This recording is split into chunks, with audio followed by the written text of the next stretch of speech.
there, Janet Fritz here for Galaxy Girl Creations. Welcome to my channel. Welcome to another day of Rainbow Crush. This is a monthly series where we choose a color to do 75% of our layout in, and this month is green. I'm also playing along with Christy's Beautiful Life 30 Days of Sketches. The sketch today is brought to you by Brandi Jo, exclusive for 31 days or 30 days of sketches. So I am doing a bunch of mixed media. I really don't want the bear that's in this stencil. I just want those trees, and I'm kind of figuring it out. These two bear stencils came in a 2-pack from Amazon many years ago. I've had them at least 5 years. And I don't know if they're available any longer or not. If I find them on Amazon, I will put a link down below for you, but there is absolutely no guarantee of that. So I'm just sitting here kind of thinking about how I'm going to do this because I want the trees to kind of look layered. So I'm trying to figure that out. And so I'm going to start out with just a bunch of green on my page, and then I will layer up some green. You can see some pencil marks there. That is just for me to know where my photos go so I can kind of tell where I want my mixed media. I am also using a little bit of, or I am using a sheet of Vicki Boutin foundation paper, so that is why it is not curling like crazy. Also going over obviously with paper towels there, kind of soaking up some of it. I don't want it too vibrant in most spots, and I don't want a heavy, like a splattery look. I want it to look more watery, and you're going to see me add some water to this at some point, I believe. And I am just using several different shades of green. I'm using Dilutions. Let's see here. Dilutions spray in, I think, Dirty Martini, maybe some Mushy Peas. And then I also used some of the green Lindy's. It's called Bells of Ireland. Bells of Ireland green from Lindy's. And they're all sprays.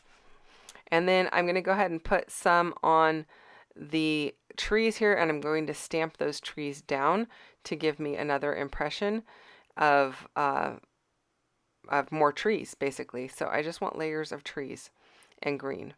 And that's going to really do a lot of work for me so that I've got a lot of green in my background, which is great because our color this month is green. Okay, I do also want to put a border around my paper, my foundations paper. Now I could have gone straight to the foundations paper and used a ruler to edge it, but I ended up just using a different piece of white paper. It wasn't a big deal, but the green I used was eucalyptus and it wasn't quite dark enough. I also need to re-ink it. So I pulled out my spruce Catherine Pooler ink and used that instead, and I really like the depth of color I've got there. I'm also going to spray some water to do some cleanup here, but I'm going to pick up my excess ink with this green paper, or with this white piece of paper, which is going to turn it green, and then I will be using that later on in the video to create some foliage. I do have several photos of, or 3 photos of me and my husband on our Alaska trip last summer. We are visiting a, it's called a rainforest sanctuary. I think it's actually just called Alaska Rainforest Sanctuary. That's the name of it.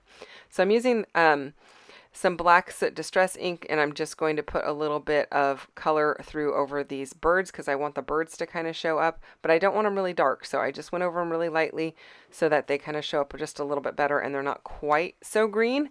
They are mixed in, and it looks like a really dark green now that there's multiple layers of green underneath the black, but I think it works out, and I really like how it ends up looking.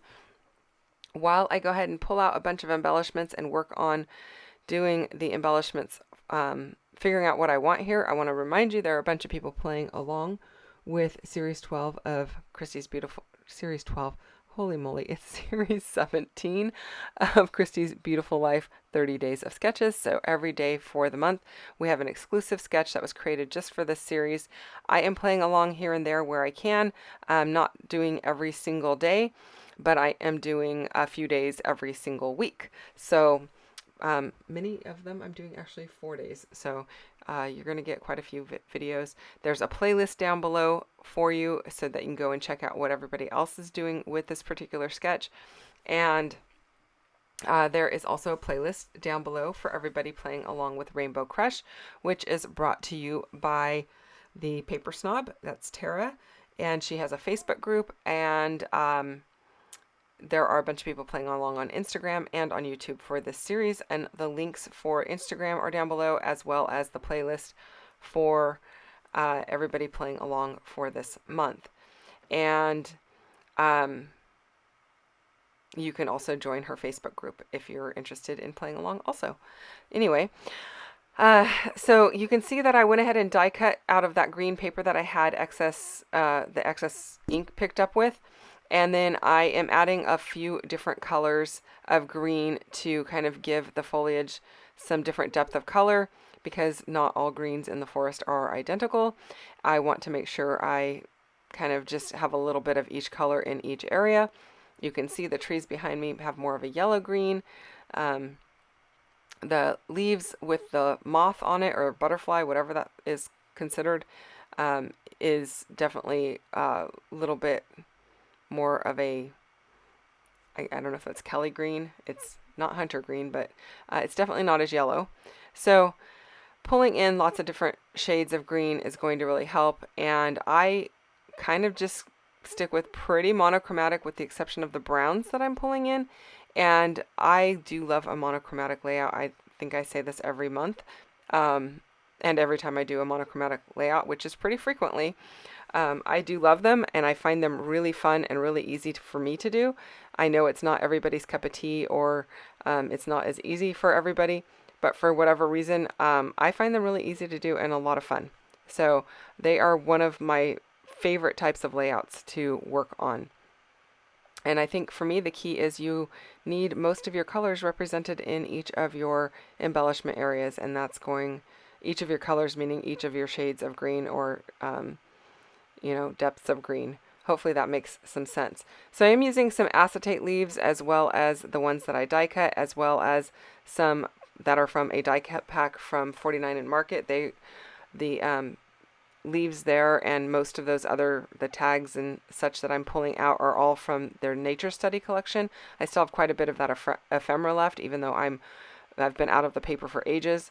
I think I actually do have one or two of the solid sheets, but I don't have any of the pattern paper. Used that up way back. So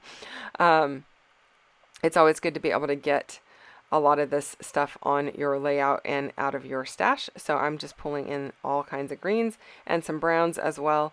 This was an excursion we did through through Princess Cruises, and so I decided to go ahead and use that excursion chipboard piece. I think it works really well. And I don't know that I would use it for a whole lot of other things. So I thought it was just like the perfect piece to go ahead and use on this particular layout.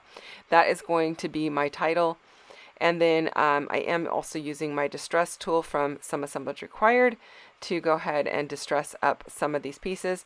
Now this little frame piece, the little pieces that are hanging off of it, that make it kind of, I don't know what it's supposed to be. It looks like a mirror, like you would hold in your hand or something, but it's not. I don't know.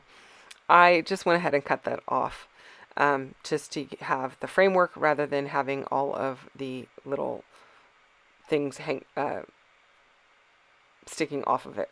Hopefully that makes sense. That's going to bring a couple of brown, or some brown, into a couple of my other areas. I've already got the ticket, and I've already got that piece that says Wander More, so the other two areas definitely needed something in that same shade of brown. But I didn't want to be matchy-matchy with the embellishments and pull in, the same exact embellishment. So mixing and matching the shapes and sizes of the embellishments works really well for that. And then I'm trying to figure out where I'm going to put all of these little bits and pieces, but I'm just tucking them in where I think they work, adding the extra leaves where I want them. And then I went through the embellishments some more and found several brownish looking mushrooms. So I'm going to tuck those in also, because there were lots of mushrooms in this forest. And then since that one mushroom has a little bit of a yellowy tint to it, I went ahead and brought in a kind of tannish yellow button or faux button, heart button here into the other area. So that's going to kind of create a little balance between those two clusters. We'll see if I end up getting it into the other clusters as well. After I've said that, you know, yep, there I'm balancing out the colors. So I just added a bug to that upper right hand one, but I'm going to swap it out for a bee and move the smaller bug to the top of the page. Now in the sketch there is a line across the top of the page with some hearts, and I thought I would put some twine across there and hang some charms, but I'm not at home while I'm doing this and I didn't bring the charms with me, and so I kind of forgot about it. So when I got home I decided to see if I could go ahead and add it, but I didn't really like the twine wrapped around the whole top of the layout. So I decided to just wrap it around this little frame up at the top, and so I'm going to have to kind of tuck this under as best I can because it's adhered down pretty darn well. And this is actually a really good way to remove things that are adhered. If you do this with dental floss, you can pull up a lot of things that you have glued down without really doing a lot of damage. But I'm not needing to pull them up. I just need to get it tucked under enough to go ahead and put my little charms on and hold those in place. I did use a little glue on the end of my fingers to roll my twine in, and this is twine from Stampin' Up. It is their linen thread. Rolling it in the glue just makes it a little bit stiff so I can feed it through the hole in the charms. So I've got two charms up top. I'm going to add another charm down in that bottom cluster, and then I won't be adding charms to the two clusters on top of the photos, and I think that's okay. The silver's not really adding a whole lot of color or anything. It's just adding some texture and more interest, and these are just leaf charms. They came in one of the monthly boxes from Some Assemblage Required, so I'm going to go ahead and use those, and I'm going to do one down here at the bottom as well. This one was much easier to tuck my twine into because it is barely tucked under my photo, so I was able to just pull it out and then wrap my twine around it. I didn't really realize that at first and started threading it with using my tweezers, but once I realized it, I was like, oh, I can just flip this around here really easily and then tuck it back under my layout, use a little glue to hold it in place, and then call it done. So it's just auditioning which one of these charms I'm going to use. I'm using 3 different leaves between the 2 at the top and the 1 at the bottom, and I really like the way that they look. I like the added texture of the string, and I think they are really fun and just bring something different to my page. I will put links to the products that I use down below in case you are interested in them. Not all of them are currently available, so I apologize I can't give you links for everything, but the ones that are available I will link below for you. Don't forget to check out what everyone else is doing over in the playlists, and you can of course join the Facebook group for either 30 Days of Sketches or for Rainbow Crush, and all of the links for everything is down below, so go and check that out. Thank you so much for spending time with me and watching today. I really do appreciate it. I hope you guys come back again on Friday for another video. I will be back with another one on Friday. I am skipping Thursday just because I've got a lot going on. So I will see you then. Thanks so much for watching. Take care and have a great day. Bye-bye.